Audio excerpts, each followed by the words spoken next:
Good cloudy morning. Okay, so executive decision. It is now 10:45 and I'm leaving Cracker Barrel. Anyway, very, very busy here. It is a Monday. It is Monday. I guess it's full break because there's kids everywhere. So it's like if you ever watch the movie Speed, there's one scene where Sandra Bullock, right? Okay, if you've not seen the movie, it's 31 years old. You should have seen the movie by now. Anyway, so Sandra Bullock is driving the bus, and that's when they basically almost. Okay, thank you, sir. No, don't go. My van is bigger than your little Honda Civic, dude. Anyway, look how big my glasses are. They're bigger than my head. So they are ridiculously big. When I have my hair in pigtails, they look even bigger. Anyway, sun protection, so blah, blah, blah. Back to me. So when Sandra Bullock is going through like the downtown Los Angeles, which by the way, the whole movie would never take place. I lived in LA for like 10 years and I went to high school in Orange County. So I can tell you when that movie came out in 10th grade, we just sat there going like, there's no way you can maintain 55 miles an hour nonstop in Los Angeles at any given time.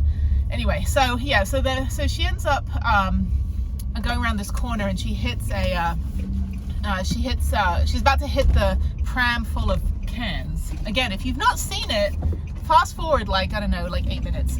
But anyway, she hits the pram and she thinks she hit a baby, but she hits the cans. So then, and then she sees these kids that are about to cross the street. And then she's like, why are you not in school? Why are you not in school? You know, because like everybody's almost getting hit by this bus. It's kind of funny. But anyway, not the bus being hit part, but like the whole movie is just, I don't know, this physics professor was like, okay, if you're going to jump the freeway, the 50-foot gap in the freeway, you're going to need at least 306 miles an hour to get a 5% grade to get over that with the bus. Anyway, not 55 miles, or I think the maximum speed was like 70. Anyway, I love that movie. It is a good movie. It's kind of like, really, Keanu Reeves is a superhero? No, it's a good movie. But anyway, so I had a point. Oh, anyway, I don't know. I have to go back and watch the video. What was I saying like 2 minutes ago? Anyway, executive decision, because it's a rainy day, I'm going to go ahead. Oh, the kids. Okay, yeah. So I think it's full break because all the kids are at Cracker Barrel. It's very, very busy. So I think they have like, because my daughter has full break right now. She has today off. So from Friday through today is kind of like a 4-day full break, even though 2 days is like, you know, whatever. But I'm going back to Houston for mommy stuff on this weekend. But anyway, so I'm going to go back and I'll be there for a couple days. I've got some other stuff to take care of, and I'll drive back. And I have 3 weeks. I'm not in a hurry to get back like after next weekend, because I've got 3 weeks before I have to be back again. So I may stay in Houston a few days, might go to Austin, just kind of take my time getting back. And then once I'm back up here, I am going to try to get back up to Santa Fe and Taos before it starts getting cold and snowy. So I think this is kind of my last opportunity. It's just a very mild autumn right now. There are lots of clouds on there, and I'm going to go for a rainy day hike. I'm going to go do a 7-mile hike. Take me probably about 3 hours. It's kind of a different section of the Sandia Peak. It's like the Sandia Peak South. So I think the tram is like up there.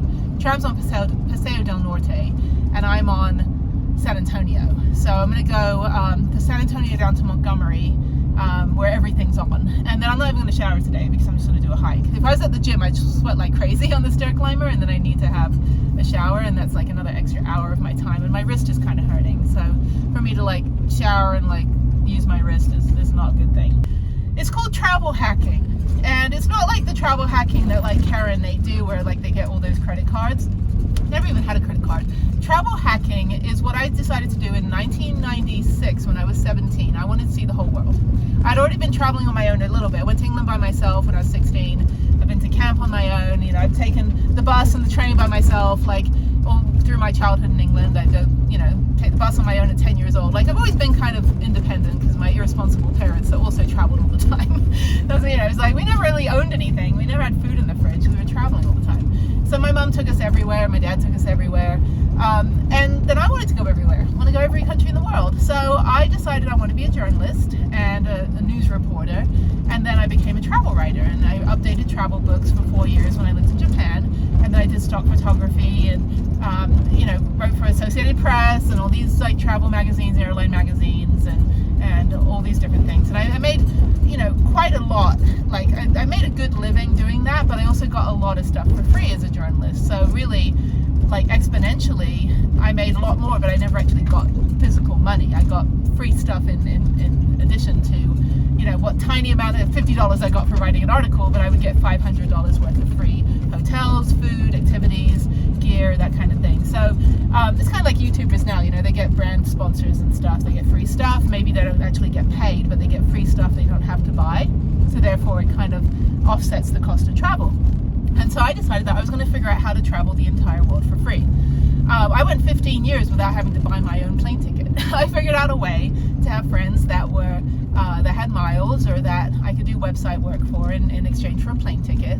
And so it's a lot of bartering, and that's kind of how the travel industry is. It's like if you write an article or write a review about this activity, you'll get to do the activity for free. And with a nonprofit, I get to do a lot of stuff for free because I was testing out all the activities, I was doing all this stuff. And so, yeah, I mean, it's been really great. But then, of course, there's the perception that you must be a millionaire to be able to do any of this. Even traveling in the van, nothing costs me anything. This hike is free. All I pay for is gas, and I pay 1 tank of gas a week right now because I've been stationary most of this year. I've been 4 months in Vegas, you know, a month or so in Utah, and then 2 months in Montana, then kind of had 2 weeks of getting through Wyoming and South Dakota and Denver, and then I've been in Albuquerque for the last like 5-6 weeks, and Santa Fe and all that. So I'm really not paying for anything. I mean, I've got food, obviously I need food. That's just a normal, I'd have food if I had an apartment. No, I don't have oodles of gold bars laying around. Oh, sorry, let me just pick this one up. Oh my God, it's so heavy. I would show you, but it's so heavy. It's at least a $10,000 gold bar. It's just sitting here in my cup holder. It's just, I mean, it's just like sitting here in my, oh no, it's my Yeti cup. It's about as heavy.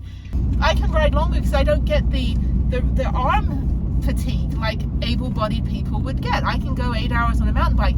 Does it mean that I have the ability to do other things like sit at a computer for 8 hours a day and be a computer programmer? No.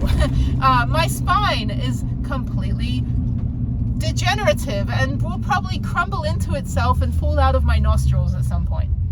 It's like there are millions of people that have invisible disabilities, that have degenerative, that have PTSD, that have spine disabilities. You want me to rip my spine out of my back and give it to you and show you? Like, I am not required in the United States to prove my disability, but I can tell you that it took me 3 hours to get up this morning, and I laid there with my computer because my back was killing me.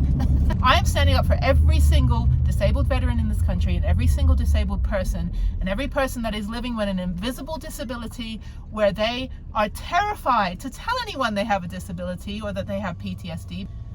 I don't stand for it. I run a nonprofit for people that were active, something happened, and they want to get back into it without having the neon sign above their head. They just want to ride with the big kids or hike with the big kids, and they don't want to have to be the poster child for disability, but they also want to be protected and accommodated, and that's the gray area that I am trying to provide color for. But I have poured my life into helping veterans in other ways for the last 15 years at least, non-stop, and now I have a nonprofit to help people.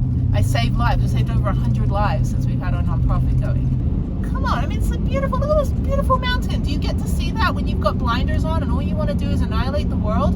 No, open your eyes, enjoy the cloudy mountain, and that's it. You have no idea what kind of chronic pain I'm in every single day. And thankfully I get the treatment that I need, you know, as much as I need it, so that I can be mobile and active and have a quality of life until my spine decides to disintegrate out of my earlobes. Anyway, that said, let me go hike, and yeah, let's go do this hike. I'm going through this little neighborhood now.